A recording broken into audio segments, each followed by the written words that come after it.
How to use Assistive Touch on your phone. Some smartphone users have motor conditions that make it difficult to press the home button. Assistive Touch is a useful feature which can make this easier.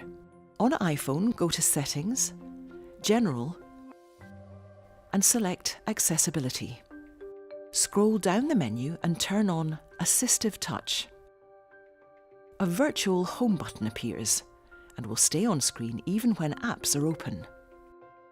Selecting the button opens a menu with options including Notifications, Home, Siri, and the Control Center. Many Android smartphones also have an Assistive Touch feature. Each Android device might be slightly different, but here we're using a Samsung A5.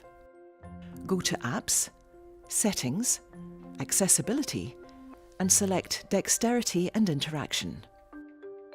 Find Assistant Menus and turn this on. A virtual home button will appear, meaning you don't have to use the mechanical button in the handset.